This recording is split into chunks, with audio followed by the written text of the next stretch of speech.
playing for my country, I just loved it. That was important to me. You want to stay at the top, don't you?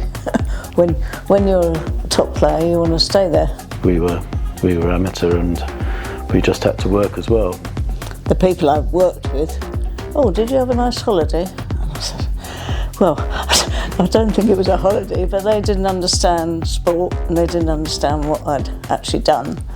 Mary, Brian, many thanks for welcoming us into your home today to talk about World Championships, European Championships and plenty of other things. But I think let's start at the beginning, like all good stories. So Mary first, just tell us how you first began to play table tennis. Well, I was always very keen on sport at a very young age, and as a family we always used to go to holiday camps for our holidays, and of course there was lots of sport there, including table tennis. And I think I was playing with my dad and somebody came up and suggested I should have some coaching, that I had some sort of talent. And it moved on from there really. My father got in touch with Harry Venner, who you've probably heard of, and he did coaching at Wimbledon YMCA, which was quite close to us, on a Saturday morning. So I went along there, and he had a lot of good players there, including Connie Warren, who you've probably heard of, and Chester came along about a year later, and we practiced there for ages. I think I was probably 9 or maybe 10, maybe younger than that. And I progressed from there really, and I played junior county when I was 12, under 17, and then junior England when I was 13, when that was under 17. So that was the start really. And almost hot housing from a very early age. You know, you mentioned Chester Bars, and we'll come to him a bit later, but just mixing with these great players from the start. Yes, that's right. It was surreal really. I really enjoyed it, and my dad used to take me, so I didn't have a problem getting there.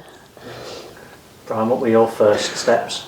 Well, it's interesting because mine was very similar. We also went to holiday camps, entered the tournaments, and I was probably 12, 13, and a guy said, oh, if you want to play table tennis, I lived in Middlesex, why don't you join a club?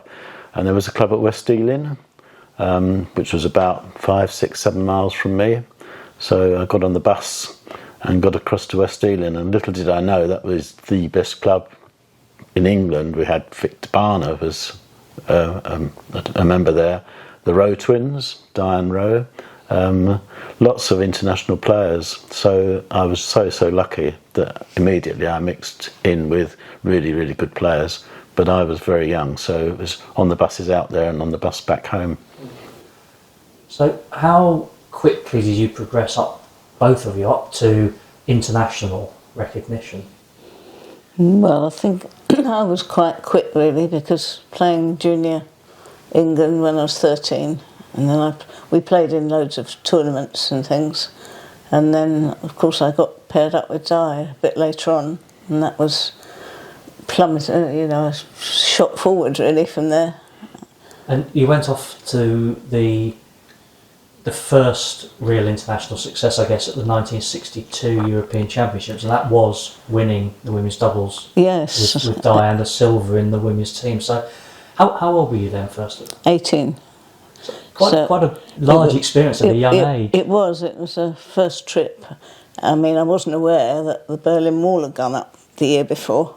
It wasn't in my focus. My focus was to play table tennis, and Di was a great mentor. And we just hit it off. I think we'd only played about once or twice before. We couldn't believe that we won it, to be honest. So what sort of pair, how many matches did it take to win it? Who were you beating? I think it was probably about 4 or 5, maybe 6. I can't remember really. But we just sailed through. I don't know how it happened. It was amazing really. Di had obviously won the world title in 1954 at Wembley. Were you already aware of her even back then? Not really, because I was only 10, wasn't I? I was aware of them, but I didn't realise how good she was, I suppose. It was in the background of my mind. But she was great, because she had done it all and been there, and it was good for me, being a newbie, to try and play with her. Kind of took your nerves away somehow? Yes, she was very helpful, and I loved it all. What was it like to get those medals though? I mean, how do you feel at the end of the tournament? I was just proud, really. Proud to represent the country and play with Di. And there was, I can't remember the crowds, but there must have been a few there, but I can't really remember. It's quite a long time ago. Brian, what were you doing around that time, 1962? Yeah, I was... In 62, I didn't make the team in Berlin. I mean, I was a little bit older, about 6 months older than Mary. But just prior to that, when I finished as a junior, I won the first tournament of the season. Then there was a top 10, and I did really well in the top 10. And it was the time when Johnny Leach, who wasn't involved with the association, was sort of saying that the team that we have are too old, why don't you try youngsters? And because I did well in the top 10, I immediately was selected for England. So I played for England before Mary.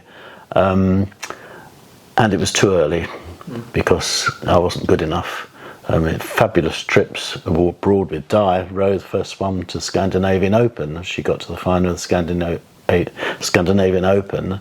And I came back, and of course I plummeted down and didn't make the team for Berlin. So I was unhappy not to be at Berlin, but really rejoicing with Mary's success. We'd started going out round about that time, following the news in the paper. So I was so proud of the team and Mary especially. Yeah. And then 63, your first national title, Mary, and beating Diane in the final. So you were 19 then? 19, yes. It was the first time I'd beaten her, and that was quite a big championships for me because we won the doubles, Di and I, and we won the mixed. Brian and I won the mixed. So I won all 3 titles, and beating Di for the first time, it was wonderful. And at the age of 19, and actually that same year, Chester Barnes, at the age of 15, won the men's That's title right. as well. So Harry Venner, as our coach, had 2 English champions, which is a great credit to him. He was our great coach. Was there a sense then, Brian, of a kind of changing of the guard and the young players then making their mark? Yeah, very much so. Chester came through and Mary came through, and in some ways, I won as well, and behind us there was Dennis, and I think the old stagers who were more defensive were sort of slowly being beaten by the topspin players and the youngsters, with no inhibitions. So yes, there was a changing of the guard. And of course with Chester, and lesser extent to Mary, he got the press involved, and we had fantastic press, and he would say outrageous things, and the press would publish them, and table tennis was an exciting sport to be involved in. Yeah, it was kind of the George Best of our sport, they said. Absolutely. So a few months after that, off to Prague for your first World Championships. Yes. So I was intrigued, Brian, preparing for this. You had quite a trip to get there, I believe. Well, me personally, yeah. I mean, I wasn't in the team, as I say. I'd been dropped, quite correctly, been dropped and wasn't good enough. But 4 of us went in a car. 1 of us had a car. None of the other 3 were not rich enough to own cars. But this friend of ours, he had a Jaguar, and we went in his Jaguar across Germany into Czechoslovakia. It was a wonderful trip because every time we stopped, people would come around and look at his car and touch it and feel it, but it kept breaking down. So it was a bit of a nightmare, but eventually we got into Prague, got into Czechoslovakia. Immediately we knew we'd crossed the border because there were queues for food, there were queues at the butcher's shops and the baker's shops and the grocery shops. And our pounds, we took sterling with us, quite by chance, but it could be exchanged for Czech crowns. I'm not sure if that was legal or not, but we exchanged for Czech crowns, so we had lots of money in our pocket, and we could go to the restaurants and buy things out there. It was a wonderful, wonderful experience, the travelling. And the table tennis, for me, I was an individual, so I didn't play in the team events, but I was there every day cheering the teams on. I just played in the singles, and lost first round to Miko, who was top Czech player, and Judy Williams, who recently died. She and I played in the mixed. But it was, for me, it was phenomenal. Yeah, phenomenal. Mary, I guess you probably went there with higher expectations than Brian, having had success at previous events. Is that fair? I don't know really. I mean, it was a first world, so I had mixed feelings really. And when we arrived, I mean, the hotel we stayed in was amazing, Palace Hotel. It was very ornate. It took my breath away actually. And then I was amazed at the number of different players and different countries there were there, because the Japanese women were the really strong players, and of course they were difficult for us to beat because we'd never played it, or I hadn't. Di had, obviously. But to get to the women's doubles final was, well, surreal really. We beat, I think it was two Japanese players, two Japanese pairs, and we did have a chance in the final, but I think perhaps if I'd had a little bit more experience we could have won it, but to get to the final was more than I would have expected. And in the singles I think I lost to a Japanese because they were very strong, and of course the Chinese were coming up as well. When you came back from Prague, it was literally just back to the day job, wasn't it? So Yes. I mean, the problem was that I had to make up the time. I had to take holiday to do the.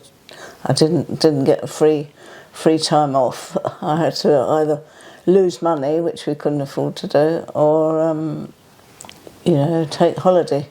And of course, I had to make up all the time. And when I got back, funnily enough, the people I worked with, "Oh, did you have a nice holiday?" And I said, "Well, I don't think it was a holiday," but they didn't understand sport and they didn't understand what I'd actually done. I just said, yes, it was fine. What else can you say? yeah. Did you take the medals in? Let's just show them. No, they weren't really interested, I don't think. So this was at Lambeth Hospital, so a teaching hospital in London. Having to sort of fit it all in, it's different ball game nowadays when the players are professional. Yeah. We were amateur, and we just had to work as well. And what were you doing? Yeah, I was trainee accountant, so not earning very much money. I came back, but for me, I think when Mary came back, she sort of had a little break for a few weeks, but I was so thrilled by what I'd seen. I came back and practiced every day, every single day, and determined to get back into the team. So yes, it was really good for me. 1964, we'll continue our chronological journey through your career. That was 2 golds at the Europeans, so retaining the doubles title with Diane and the women's team. So tell us a bit about that event. I think that was probably one of the highlights of my career, really. It was a wonderful trip. Malmo, lots of people there. We had quite a lot of press there from England. We weren't used to all these people there. And we played really well. We retained our doubles title, which was fantastic. And in the team, well, I think I was unbeaten in the team, and we won. Who did we beat in the final? I think you beat Hungary. Hungary in the final, and I won 2 singles and the doubles. So, and it was euphoria. Brian was there. Everybody was celebrating. It was amazing. And for me, yes, it was my first championships as well. 64, our first match was against Sweden, who were European champions, and that was probably the greatest match I've been involved in. I was 21, I think, or 22. Dennis was 19, Chester was 17, and we went and beat them. Beat them in Malmo in front of their own supporters, and we were thrilled to sort of put our tracksuits back on with England on the back, and we did it. I think in singles, yes, I can't remember who I lost to in singles, but it was just brilliant to be involved with them and with Johnny Leach, former world champion, as our captain. Yes, it was a really, really good, and of course the girls were superb. What were the expectations around the squad? Did you travel genuinely believing that you would win medals and be, or at least get in the position to have a crack at them? Yeah, I think the girls were special. The girls were, expecting to win things. At least I expected them to win things because we had the great Diane Rowe and we had Mary coming through as well. The boys, well, I think we just had no respect for the other players, and not me necessarily, but Chester and Dennis thought they could beat anybody. And Chester, when he was on, he could beat anybody if he really sort of put himself to it. He could beat anybody. The question was sort of trying to sort of get him in the right frame of mind.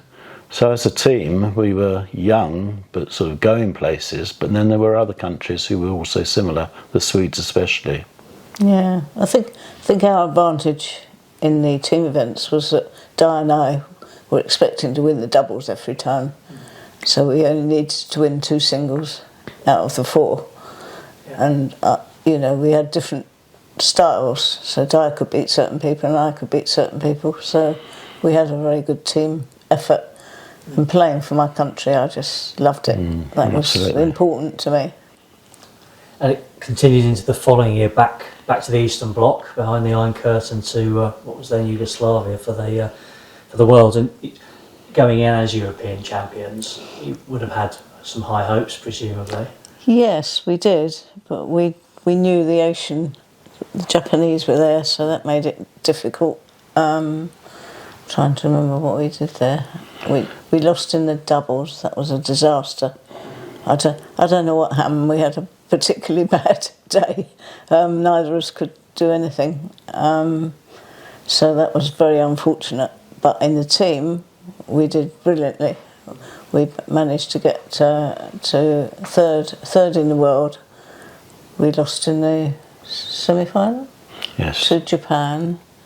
And yes, I think to be third in the world meant we were top European again. So we did very well in the team, but were very disappointed with the doubles. Yeah, I'm interested in that because I wouldn't suggest it had been plain sailing up to that point, but you'd had a lot of success. So was that the first time you had to deal with that adversity? Probably, yes. I think it was the doubles that upset me really, because we should have done better and we didn't. No, I'm not saying we would have won it, but we lost to a pair we shouldn't have lost to. And that's, you get annoyed. Yeah. But we came back with the team, so that was good. And I think I won all my matches in the Corbion Cup in that. I think you did. I think Mary won 7 out of 7 singles and 7 out of 7 doubles. Yeah. Completely undefeated in the Corbion Cup to get third in the world, which was amazing. Was what happened in the doubles, did that give you that kick, do you think, to... Probably, yes, it would have done, yes. I would have been annoyed, that's for sure. Yeah. Prior to that, I just qualified as a radiographer. So that was another highlight in my career. I'd been training and a student for 2 years, so that was another notch that I was pleased about. How hard was it to juggle, I mean, as you said, Brian, that these days the players are fully professional, but you were juggling elite sport with a career as well? Yeah, very difficult. It's time. We just spent time, we went to work, came back. Well, we didn't come back, we'd go off and practice, come back at 10 o'clock at night and go to bed and get up, work, go and practice. And then most weekends we were probably playing in tournaments. They had lots of tournaments in England then. Don't have them now, I don't think. We would be travelling maybe up to Yorkshire or to Wales or anywhere really, and coming back Sunday night, straight to work Monday morning. Yeah. So it was tough. And actually that women's team was the last time we won a medal, women's team at the Worlds. Did you think at the time that would happen? No, not really. Although, to be fair, the Japanese women and the Chinese were coming through, and you could see that they were going to be forced to be reckoned with. And the trouble was that you didn't play against them. They only played in the World Championships. So when we played the 2 years in between, we never played against them, and they had different styles. So we didn't get a chance to play against them. I think, Brian, that year was your first experience of team World Championships. So what was that like for you? It was, again, it's the World Championships. I had seen the World Championships in Prague, and I'd played in the European in Malmo the 2 years before, but this was where I was involved. And I went there with very, very high expectations. I was number 2 in England to Chester. but Johnny was our captain, and unfortunately I don't think he had the same confidence in me that he had in the other players, so I didn't play very much in the team event, which was a bit of a blow to me, as I was expecting to play. But he obviously made the right decisions, because we played well as a team, we gelled well as a team, and I think we finished 7th in the world, which after China and Japan and Korea and the Swedes, and that was a really good performance. Chester was brilliant. Chester was out of this world. He had one of those championships that you would die for, and he ended up being 16th, ranked 16 in the world. And Mary was brilliant as well. She ended up being ranked 7 in the world, I think, and number 1 in Europe. So as a team, and those championships were big for us, probably a highlight perhaps maybe of table tennis over the last 50 years or so. It was a good championships. And you mentioned the world rankings. Was that something you took notice of particularly? Well, yes, I was quite proud to be 1 in Europe, and 7 in the world. Was, I think they were all Japanese or Chinese ahead of me, so it was quite a proud moment really. And I thought, well, can I hold on to it? I don't know. I'll try my best. So it actually helped you, motivate you to carry on and... Yes, I mean, I didn't need motivation, to be honest, but it was hard because of working all the time, and I couldn't think what else I could do more than I was doing, because time factor. What are we talking, 67? 65, yes. Well, we got married in 65, of course, so that was another... highlight, I'd like to think. I was going to say highlight, yes. It must have been a very happy time. A lot of table tennis people there as well, were there? Yes, there were lots of table tennis people. I mean, I was 22 and Mary was 21. And we sort of we got married early September so that we could have our honeymoon and get back to the table tennis season. It was a very, very happy time, yeah, it was good. Just tell us actually how important family's been to you both. Tell us a bit about your family. You've got children. Well, we've got 3 children. We've got 2 girls and a boy. Well, they're not children anymore, of course. We've got 6 grandchildren, 3 boys and 3 girls, and we love them all to bits, and we don't regret anything we've done, and we support them as much as we can, and we love to hear what they're doing. In fact, our granddaughter's just come back from Madeira, holiday hiking, and we went to Madeira about 2 or 3 weeks ago, so we understood she loved it, and they're all doing very well at the moment. So. And they're all into sport. They seem to love their sport. What they think, I don't think they know too much about our sport and the times when we played, because we had the life of table tennis and then we've got the life of the family. So if they see any of this, I think they might be quite surprised. We're very fortunate. They're all well, and they're not too far away from us, and we can see them a lot. We're a lot more fortunate than other people.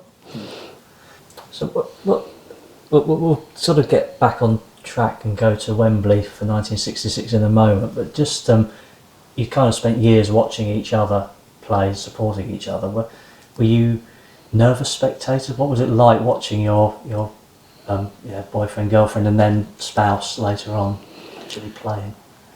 Well, watching Brian, I always used to get a little bit nervous, but quite often I was perhaps playing as well, and you're not able to watch because you're getting ready for your own game. But if I was watching him, I used to get a bit nervous, yes. Yeah, I think similarly with me, if I was sort of in the team at the front with the captain or with the other team players, then obviously, you'd be cheering on and getting Mary to concentrate and do the right things and play the right tactics. So I wasn't nervous then, but if I was sitting up in the stands, yeah, of course, very nervous. And Mary's father used to come to the matches, come to the tournaments, and he couldn't watch. He would walk around the outside, just listen to the crowds and come back when she'd won or lost. So, yeah, is it something you get used to? Probably not. Yeah, it's just everybody wants to win, don't they? You can only have one winner, and yes, it was yeah, interesting. Yeah, that's Back to 1966 then, so home European Championships at Wembley. There was quite a bit going on at Wembley that year, wasn't there? Yes, it was. So mixed doubles silver with Chester, women's doubles bronze with Diane. Was that a success or? Not really, no. I think our expectations were high. We were home, we were holders of the team, holders of the doubles, and I just felt, I don't know, I think there was a lot of hype. I was European #1, so they were expecting things from me, and we didn't quite deliver, and I don't know why that was. Maybe because it was at home, or a bit nervous. I don't know. Can't really pinpoint why, but it wasn't what we wanted. Let's put it that way. We had training camp at Crystal Palace National Recreation Centre, which was pretty new in those days and new for us to have training camps, and that went very well. And we had the press came, sports night with Coleman, did an interview with Mary, and lots of TV, not so much TV, but lots of interviews by the national press. We're expecting to do what I actually played quite well, but I wasn't the same standard. Mary was looking for titles, I was looking for playing well in the team events, etc. So it was a good championships for me, but disappointing for Mary, although they did get the silver in the mixed doubles, Mary and Chester, and Yes. could have won it. Yeah, that was another one we fell by the wayside. I think we could have won that one. Chester was all keen. He was up for it, which was nice. You never know with Chester. I think it was hard because there was a lot, as Brian said, there was a lot of press coverage before the event, and I was working till the week before we played, so I didn't have a lot of time to do extra training, so that made it quite hard. And then 67 Stockholm for the World, so just Mary on this occasion. How are you? Communications obviously then weren't what they are now, so how are you following that from home? Yeah, following that from home was very difficult because we did have a phone at home, which sounds strange now. Everybody's got phones and everybody's got mobiles, but in those days not everybody had a phone, but we had a phone installed. And Mary occasionally would try and ring me, but they had to be booked. So I didn't hear really much from Mary. I really read it in the papers the next day. I would get up early, go off to work, get the newspapers, and as I mentioned before, we had good national coverage from all the main papers, and they would have reports on the team. So really, I was same as everybody else on the train, reading the papers, seeing how my wife had done. So yes, it was difficult. It was difficult to follow. Actually, no medals on that occasion. No, it was a rather disappointing one. That was where was that? That was Stockholm. Stockholm, yes. We didn't have a very good time that. But you had a new team. But the thing was, we didn't have Di because she'd married Ebby and was now playing for Germany. So we had a young team. We had Corinza Smith, as she was then, and Maureen Heppel, who were both new to this events. But we actually finished 5th, I think, in the team championships, which was pretty good with a new team, because I was the eldest, so I had to cajole the others to play and try and get as high as we could, really. To be truthful, looking back, I think it was just a brilliant performance for the girls to finish 5th in the world with 2 newcomers, and Mary was the queen, the doyenne. Yes, to finish 5th in the world, it's amazing, without Di. With, as we keep saying, the Chinese and the Japanese, it's difficult to beat. So I think that was a really good performance. Yeah. You're always looking for something more, though, aren't you? 67. I just want to go to talk about the English Open. It was women's singles gold there, and then the 68 Europeans, a singles bronze. As you felt at that time, you know, you've been better known for winning doubles and team medals. Was singles something that was missing from your collection? Not really, because I played a lot of singles. I won, I think it was about 8 national titles, Yugoslavia, Hungary, Poland, all over and then winning the English was, I felt it a little bit of redemption for '66 when I felt I should have done better in Wembley. So to win the English Open was something quite special for me, because it was like a European. All the European players played. It was like playing in a European. Yeah, these were strong competition. It was very strong. And playing at Brighton, we used to love playing at Brighton. We used to play in the Corn Exchange, and then the finals were in the Dome. And it was a different atmosphere. It was, I think, you go into the Dome and it was just different. It had like a boards. It was quite noisy actually, but it was a wonderful atmosphere at Brighton. One interesting thing for us, for Mary and I, was we both had contracts for table tennis bats with John Jakes and Son, very well respected name in table tennis, probably the most famous name in table tennis. But when they wrote Mary's contract, they put a clause in that if she won a national title, she would get a bonus payment. And the bonus payments range from, I think, £100 to something like £250, which was a fortune. But in those days, she was not expected to win any national titles because no one ever did, only Dyro.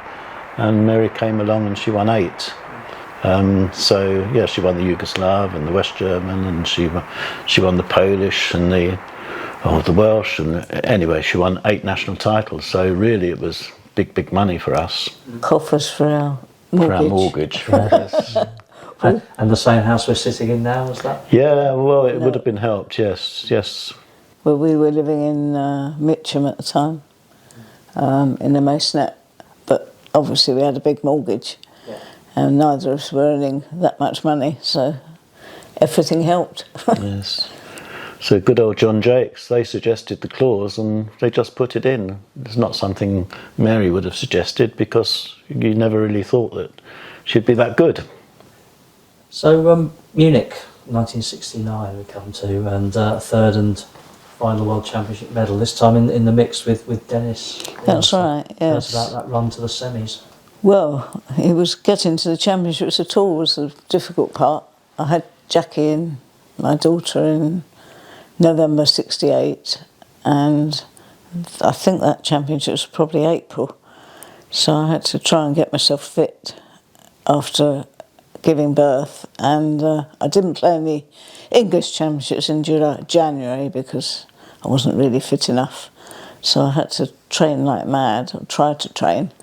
And I don't know if you remember Les Greswell, he was our trainer at the time. He used to come over to Mitcham and he used to take me out at 7 in the morning, running on Mitcham Common in the snow, trying to get fit. My neighbour used to look after Jackie, and it was tough, it was hard. But I was determined to try and get to the Munich, which I did. Playing with Dennis, yes, Dennis was 100% worker. He was very good tactically, and we played well together. The only problem was we beat a couple of Japanese pairs, but every time we won a round, he said, "This is my lucky shirt. I'm not going to wash it or anything." So he put it on the back chair in his hotel room, put it on the next day. So this shirt went from round 1 to the semi-finals without having been washed at all. I think we got a bit of an advantage each time we changed ends for a few points. But anyway, he was very good to play with. Again, we had a chance to win it, but we didn't quite do it. But semi-final bronze medal was a good effort. Yeah. I want to pick up on 2 things actually, if I may. That how commonplace was it? You talked about coming back after pregnancy and having a daughter. It happens a lot more, I think, in this era with sportswomen. Was that unusual at the time to do that? I'm trying to remember whether anybody... I don't remember anybody coming back.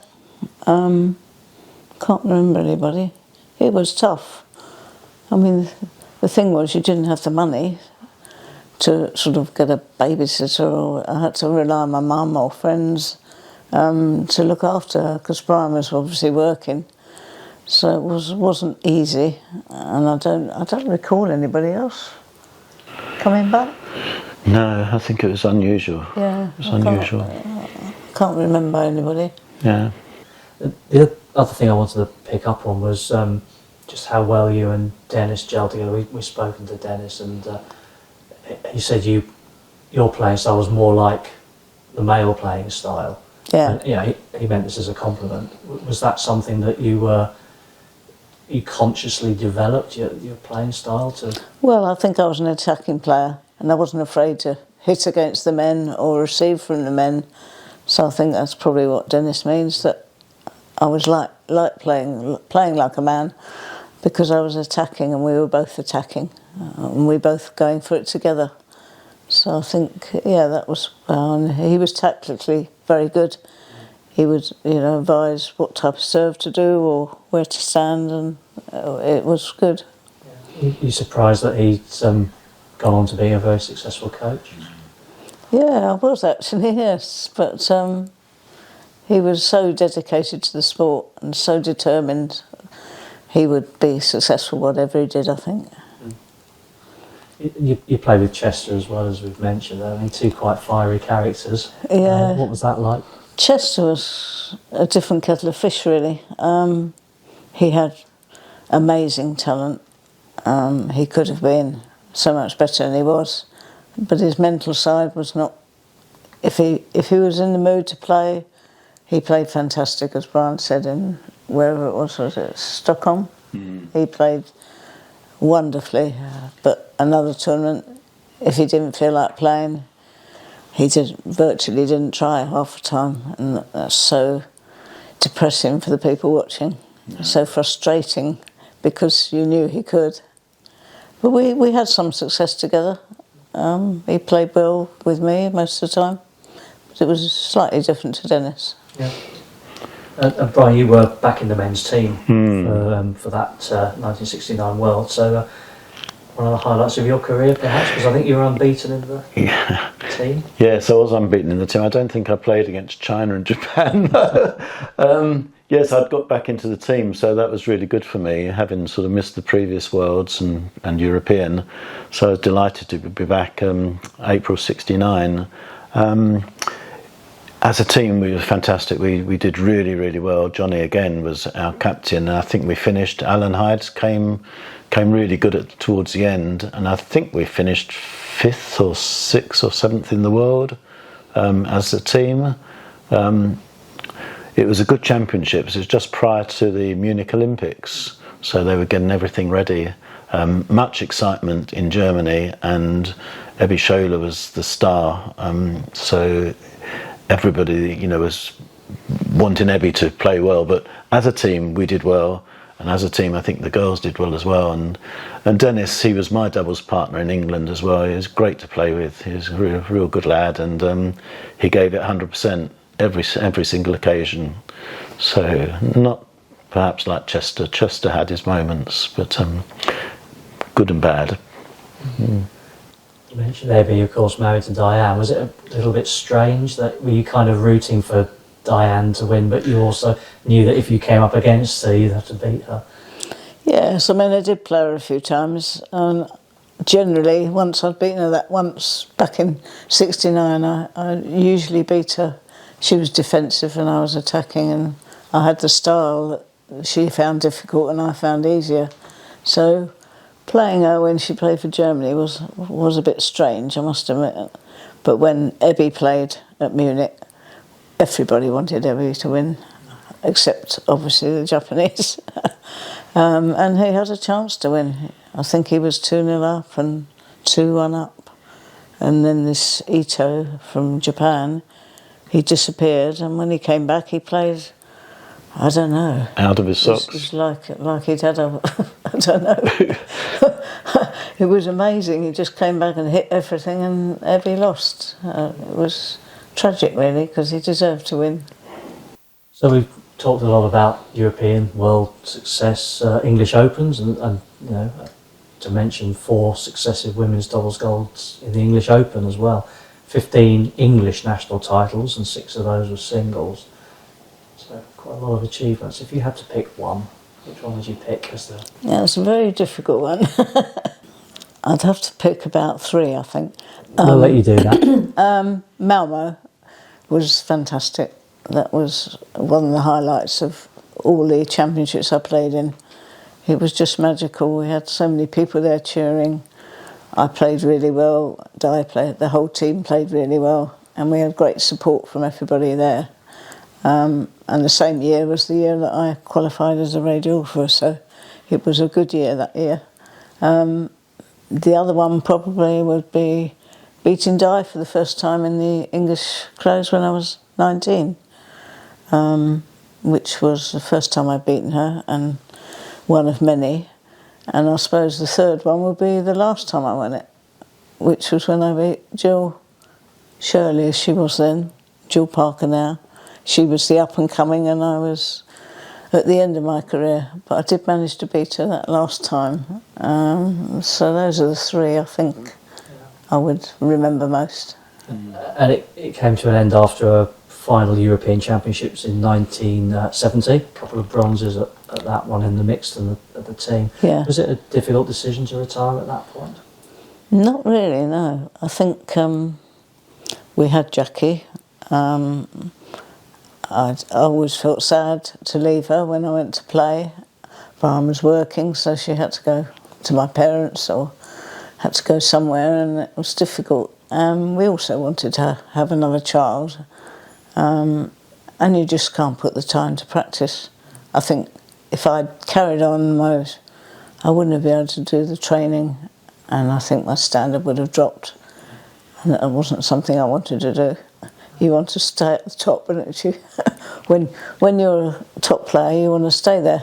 And I knew it was impossible with a family and everything around me. So it wasn't a difficult decision. And Brian, you said when I arrived that you kind of had 2 lives, one in table tennis and one since. Did you follow table tennis, or was it a clean break, so to speak? Oh, no, it's never been a break. I mean, we just love the sport. We like to know what's going on now, and whenever we go to watch, you know, we're thrilled with the way that they play now and the difference, you know, and people say, what was it like in your time? Well, it was just a different game. The standard today is fantastic with the bats, which I don't really understand, and the glues and the rubbers and the speed. Yeah, we would like to be involved more. We yearn to watch. If there's any table tennis in the south, we tend to go to watch. We did go out to the Commonwealth, out to Australia to see them out there. We went to the Commonwealth in Glasgow and Birmingham, and so whenever there's table tennis around, if it's feasible, then we go to watch. But we don't really know the players, and we don't understand the game so much. Up to 11 is different to what we played. I like it. Mary doesn't like it, you know. Yeah. I like the changes, but yes, we'll never, you know. It was a great part of our lives, and we made so many friends, and we still feel semi-connected. Of course, a couple of years ago, Mary inducted you into our Hall of Fame. I know. Most amazing. I was absolutely gobsmacked, to be honest. I was sitting there listening, because all the people before me weren't there or died, and it was just, and then I suddenly was listening to what they were saying, and I'm thinking, hang on, that's me. So you didn't know in advance? No, I had no idea at all. I just gobsmacked the whole thing. They did persuade us to go. We weren't going to go at one point, I don't think, and that was obviously why, but I didn't know that. Well, that feels like a very nice point to end on. Thank you, Mary and Brian. Thank you very much. Enjoyed our chat very much. Thank you. Good. We've enjoyed it. We've enjoyed the looking back.